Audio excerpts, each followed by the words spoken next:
Hey everybody, it's Gomedex and welcome to the Edge of Eternities Play Booster Arena Direct. This is a best of one sealed event where we have a chance of winning some physical booster boxes of Edge of Eternities by playing digital Magic on Arena.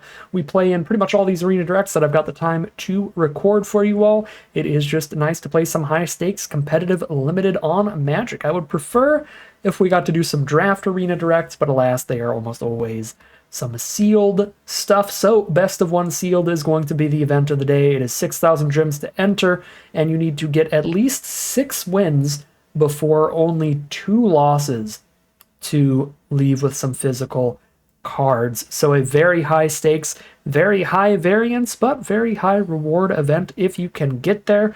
We'll see how well we do, see what we open up and get to play with as we hop into today's Arena Direct event.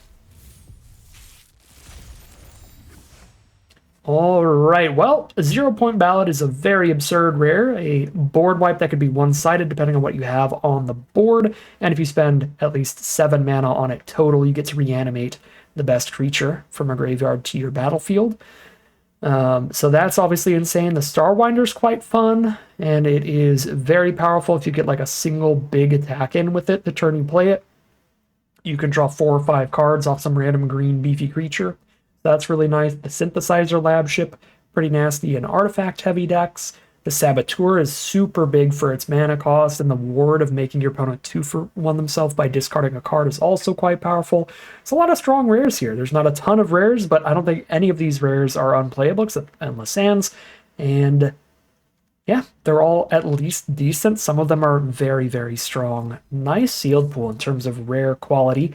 What do we have for colorless and multicolored? A little less important in this set to check them because there's not a lot of multicolored and there's not a lot of fixing in colorless. We have an All Fate Scroll we could use to fix in any deck that we play in one command bridge.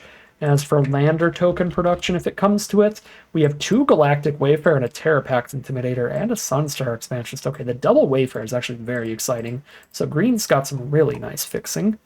We have a Survey Mech, and if we go as close to 5 color as possible, I think this is playable at 3 or more colors. It's actually pretty good. The activated ability is just really strong, even if you're spending 7 mana on it.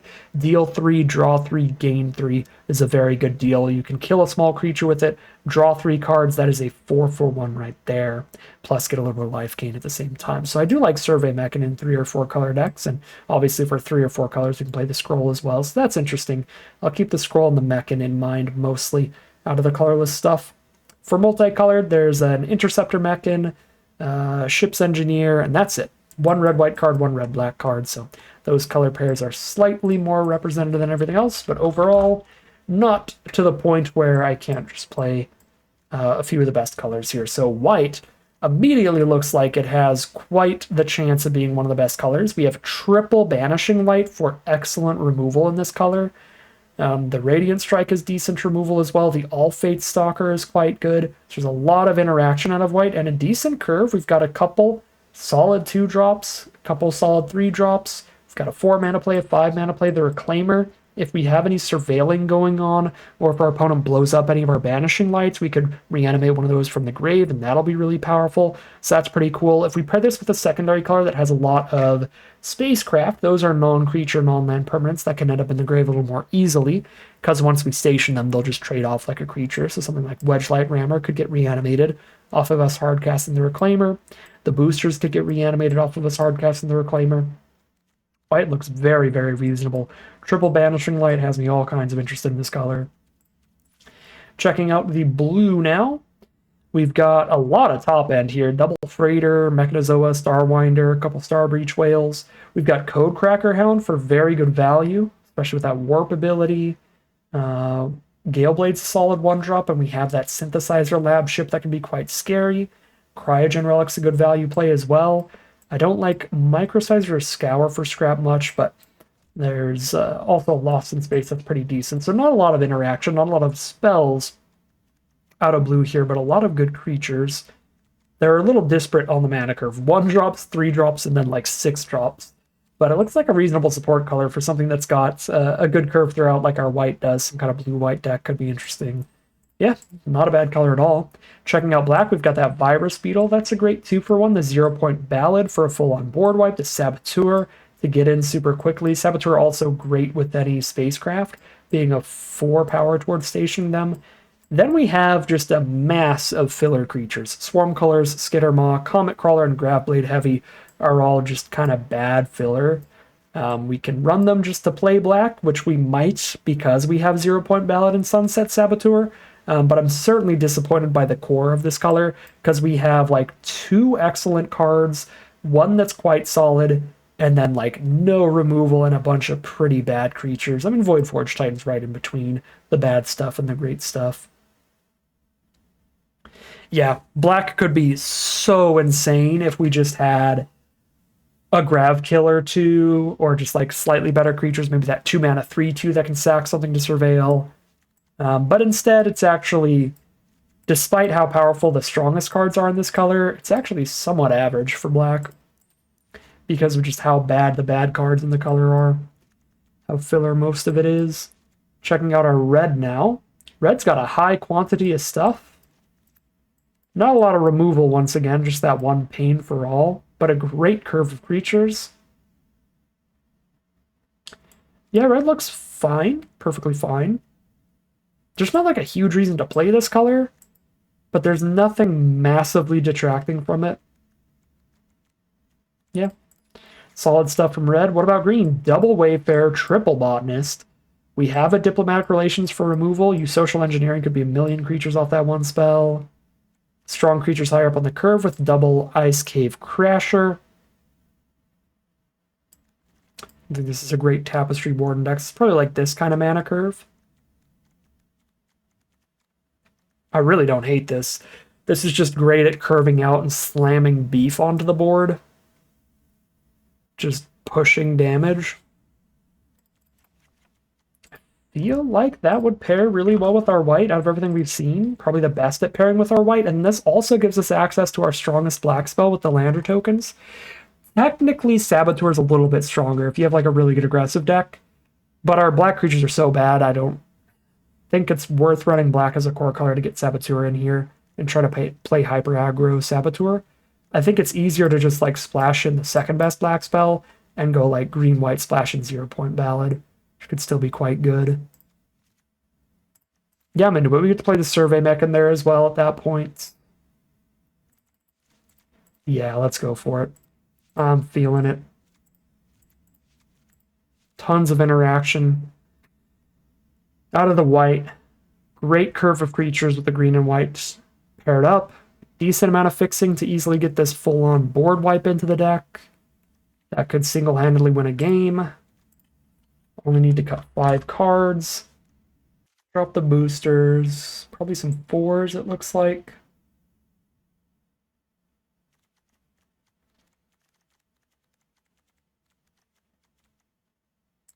Probably don't need to curve out this much. I could cut like a pilot and a coordinator. Maybe Rammer for the worst 4-drop. Although it plays well with Reclaimer. Maybe the fun guy. 3 different land types. Like this could be a 4-mana 5/5, but not super pumped about that. With all the other 4s I have already. This looks fine to me, just cut all these. Sure, let's do it. Get the mana base all right here. Oh, this is 18 lands, though. It's probably not crazy to run 18 lands here, but I will go for the standard 17 if there's something great that I cut. Maybe Rammer for Reclaimer nonsense. I could run Nutrient Block for Reclaimer nonsense, which is funny. Or I just put a 1-drop, or sorry, not a 1-drop, a 2-drop back in Starfighter Pilot, get the curve a little bit lower again. A lot of different things we could play around with here. Got a really good 7-mana ability. I've got Landfall 2/2s. I've got a 7-mana sack, draw some cards. This might be insane, but I'm going to go 18 lands on this. I'm not that excited about any 24th playable to add into this deck. So, I mean, I think it's just 1 swamp. Because I've got Command Bridge and Gene Pollinator. And then every lander token could hit this 1 swamp. Of which I have 3. I have 2 Wayfarer, Expansionist, Yeah, 3 basically. 2.5, I guess, because Expansionist is not going to give us a land or token if we're on the play. So there's the 1 black source. 11 green cards and 8 white. So 1, 2, 3, 4, 5, 6, 7. Go 7 planes here, or I can go 8, 8. Let's go 7 planes. Because green gives us Pollinator, green gives us double Wayfarer. Green is giving us ways to hit whites, and white is not doing the same towards green. Alright, yeah, this looks super solid to me. Some Abzan, land-heavy, high curve shenanigans. Yeah, let's call it a deck here, hop into the gameplay, see how this does. Alright, here we are on the draw for game 1, which makes the Expansionist quite solid. Does mean I have to wait to play it till turn 3, so I don't actually have a 2-drop in this hand. Which is perfectly fine when we draw Command Bridge. Let's go.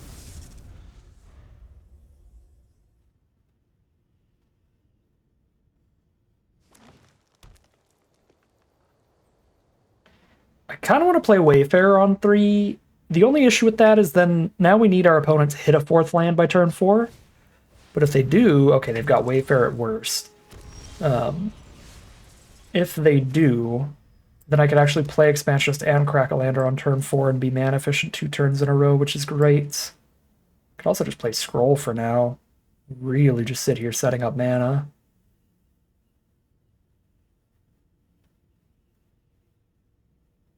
Be 5 mana next turn. Play a 2 and a 3. I'll just play Wayfarer. We can just trade into each other.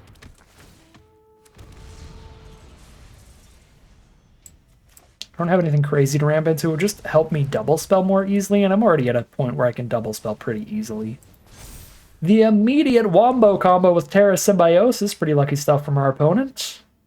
The honor to go with the Terra Symbiosis to make sure they draw at least 1 card off of it, but very important to keep in mind that this has been 3 mana, draw 1 card for our opponent so far. So until they've drawn at least 1 more card, it's still very bad for them. And then once they've drawn 2 more cards off of this, that's when they're actually getting some value. Could just Banishing Light the Terra Symbiosis immediately. Don't think I'm that worried about it.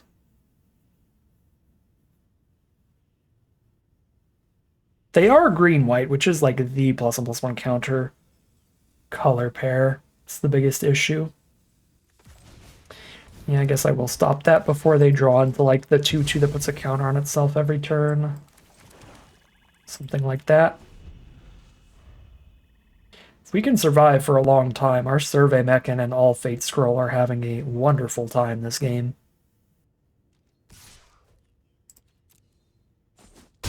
Down to 16.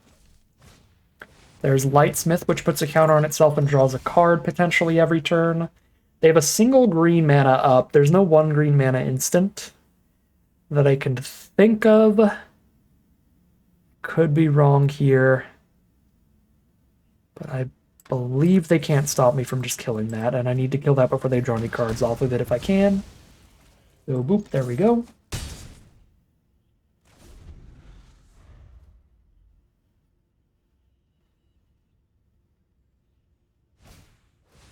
The Sariema, solid card. If they have any other legend in their sealed pool, then it's incredible. Luckily they didn't, which means that it is just a flyer, but a 5/5 flyer is quite big. Stations for 7 though, so they'll have to wait till they play a big creature to station it with. Jesus, holy rares, Batman. Terra Symbiosis, the Sariema, and Sunstar Chaplain have hit the board. Sunstar Chaplain by far the scariest of all the rares they've played so far. But they've also played a great card draw engine that I had to throw removal out with the Sunstar Lightsmith. I am straight up not having a good time. So Mechan costs 6 to activate. I'm at 5 mana right now. If I cast it now, I'm not activating it next turn. Could go Expansionist and Scroll.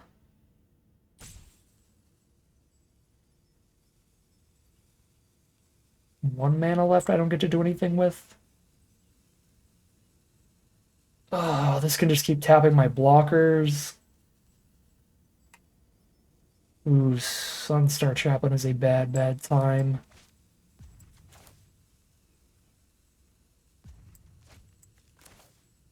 Just play multiple blockers, I guess. Gain a little bit of landfall life.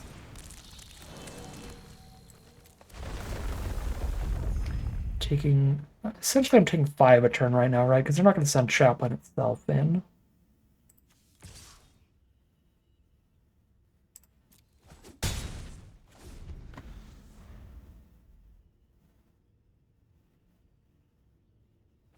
Life totals are even, but now they get to attack us, and that is not going to stay the same for long. 2 cards left in their hand here. We'll see what they've got.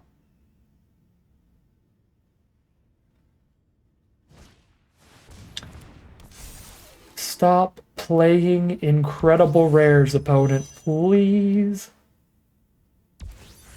So Diadrine draws them a card, makes them a 2/2 every single combat. Because they have infinite counters on this board.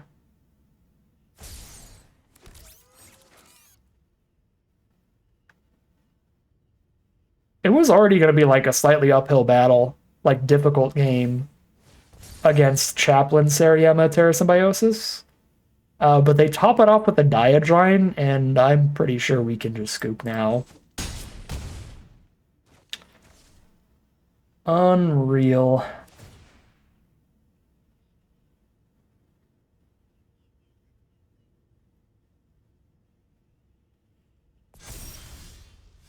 Yep. All right. I will say I'm pretty happy with the 18 land build of this deck because we missed a couple land drops here this game, and I feel like they were pretty painful to miss because we have like a great 6 mana activated ability, 7 mana activated ability for much later, but we don't have the time to get there still. So I do think this deck actually does have some really mana hungry stuff, so I don't mind the 18 lands, but obviously like we lose this game regardless, but just for future reference, pretty chill we went for the 18 lands. I mean, they have 1, 2, 3, 4, 5, 6, 7. They can tap 3 of our creatures next turn. I can play a 4th blocker, but if they just go basic land, they get to tap all 4 blockers and kill me.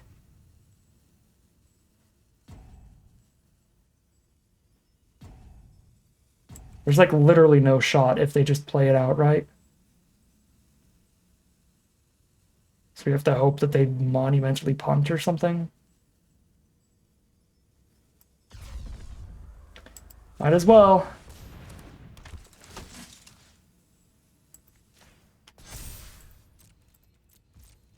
It is a very high stakes event. They tap a single one of our creatures, we're dead.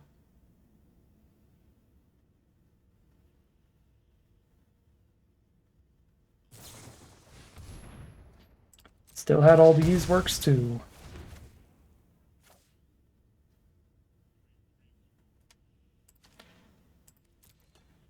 Jesus Christ. I think the only card they played this entire game that is not at least great is Terra Symbiosis, and that's because it's narrow, but with their sealed pool, it is genuinely also great. They have Lightsmith and Honor, Sunstar Chaplain, and Diadrine. They had the Seriema to tutor the Diadrine if they didn't just draw both of them the same hand. Just absolutely absurd. Sealed pool. I'm not trying to edit my audio arena. I'm trying to give our opponent the win. Here we are on the play for game 2 with a forced mulligan. I don't think we can keep a mono-white hand, especially one with the only early play being a green spell. Survey Mech is basically a super late game play because it doesn't do much of anything until you get the sack ability off. So I have 1 removal spell, and then nothing unless I hit a forest. Okay. This is not great. either, but Ballad could flip a game in our favor. Our opponent doesn't play around it or isn't expecting it, so we keep it and hope for the best.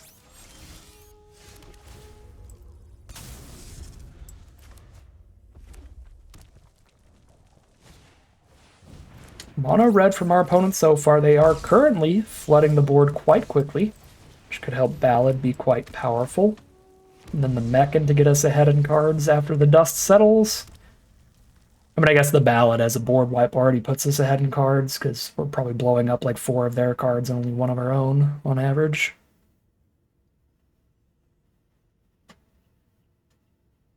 Still mono red from our opponent so far, so they are missing their second color. Unless they got an absurdly lucky sealed pool with the smaller booster packs in the play booster era, it's almost impossible to open up a mono-colored sealed pool. I think I need to just crack this lander awkwardly to just pass here. So no one is super happy with their mana right now. They don't have their second color, and I'm going to have to crack a lander to get there. They're sacking lands to look for their second color. But they've got double Mechan to make up for it. They are Rakdos, red and black over there.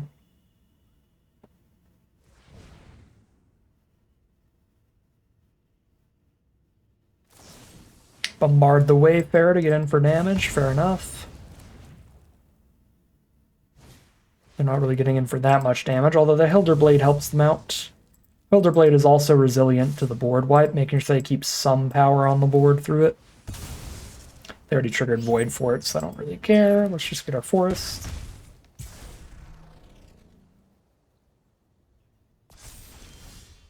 Okay, 5 mana here. Play the... I could just Ballad for 4 immediately. They have 3 cards left in their hand post-Ballad and no more mana dorks. I don't think it's crazy to just pop a Ballad for 4. Could try to get it to go farther. I think we're enough ahead off of a Ballad for 4 that I should just pop it here.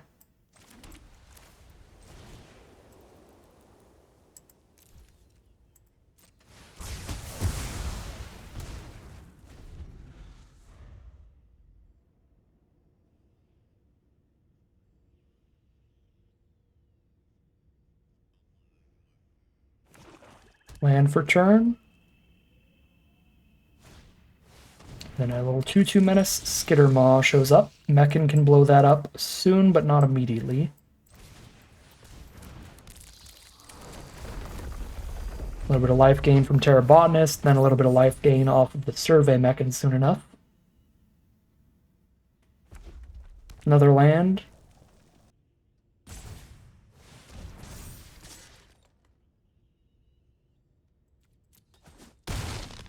Equip the Skittermaw, we don't have good blocks there. Now we pop the Skittermaw with the Mechan. Gain some life, draw a bunch of cards.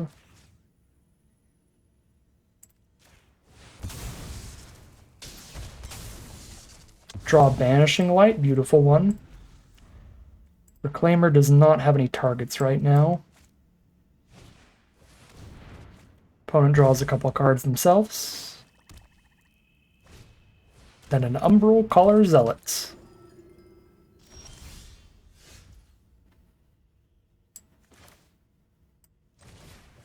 Keep gaining life here. Now with double Botanist. Boom, boom.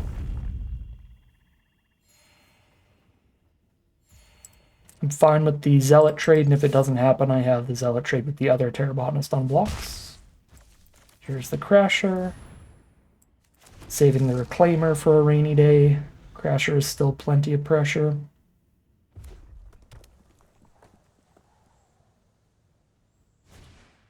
Warmaker Gunship, 2 damage to a target. Shoot the Terra Botanist. Equip Hilderblade to the Zealots.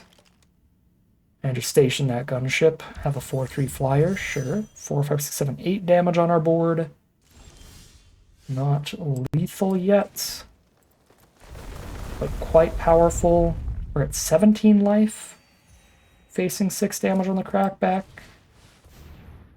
Let's just go for it.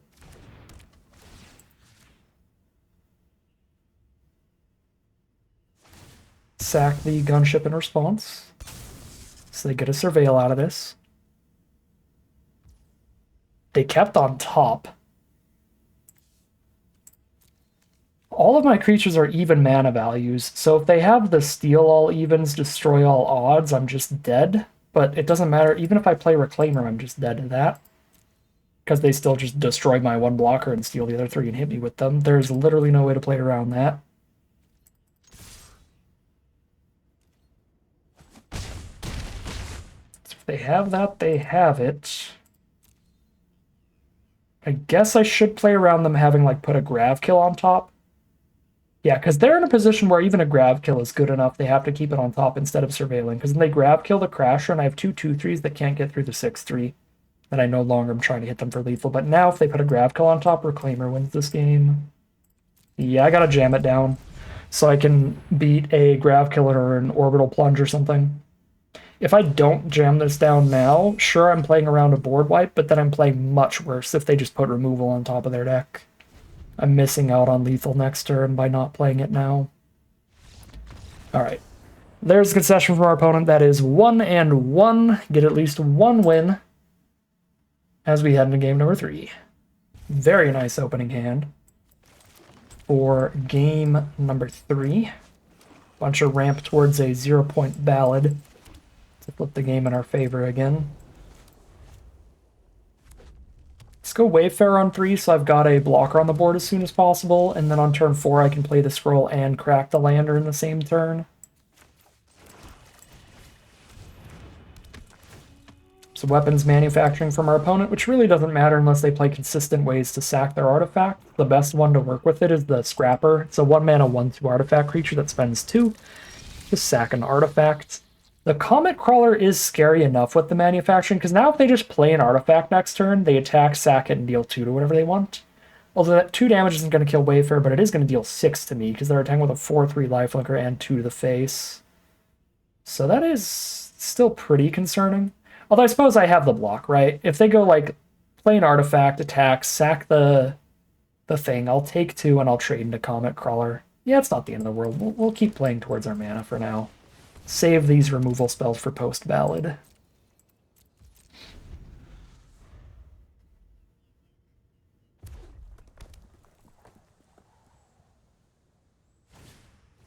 There's the nutrient block.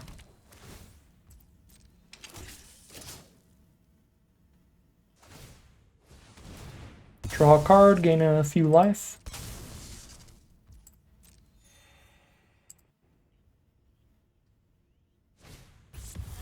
To Plasma Bolt the Wayfarer. So now they can hit me for 6. Brutal. But they haven't played any other creatures on this board. And their 1 munitions is gone. Oh, they're not even going to do the hit for 6. Fair enough. I am pretty happy with that then. Just get a land.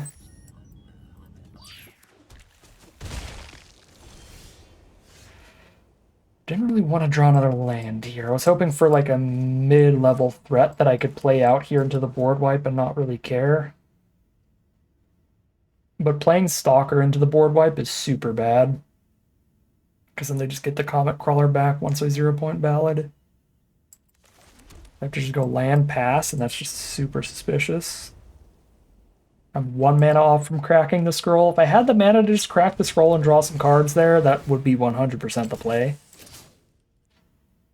But alas, I don't.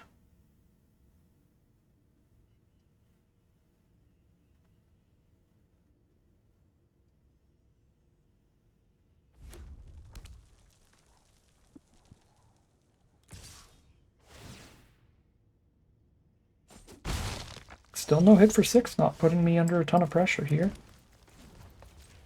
Love to see it.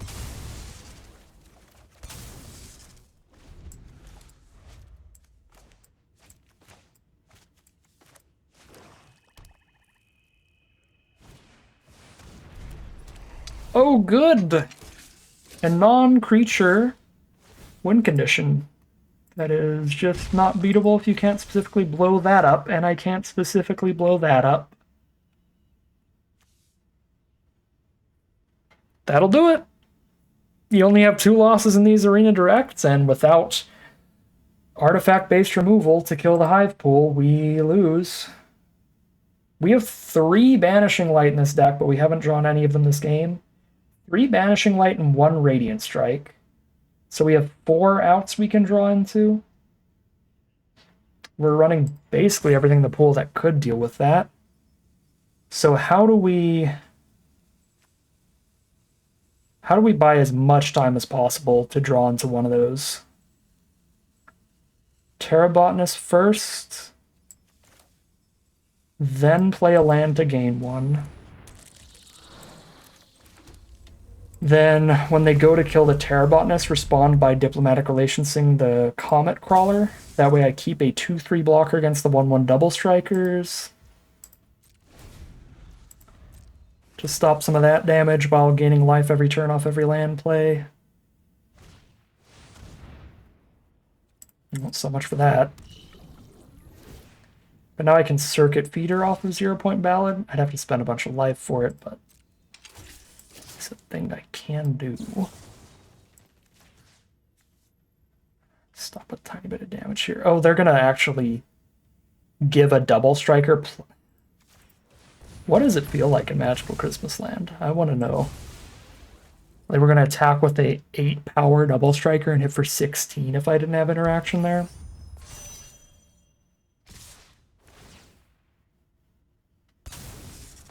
They have finally decided dealing 6 a turn is worth it. We would already be dead if they just sacked a munition to the Comet Crawler every single turn. Doesn't matter though, I'm dead anyway to Hive Pool. Did not find interaction for it.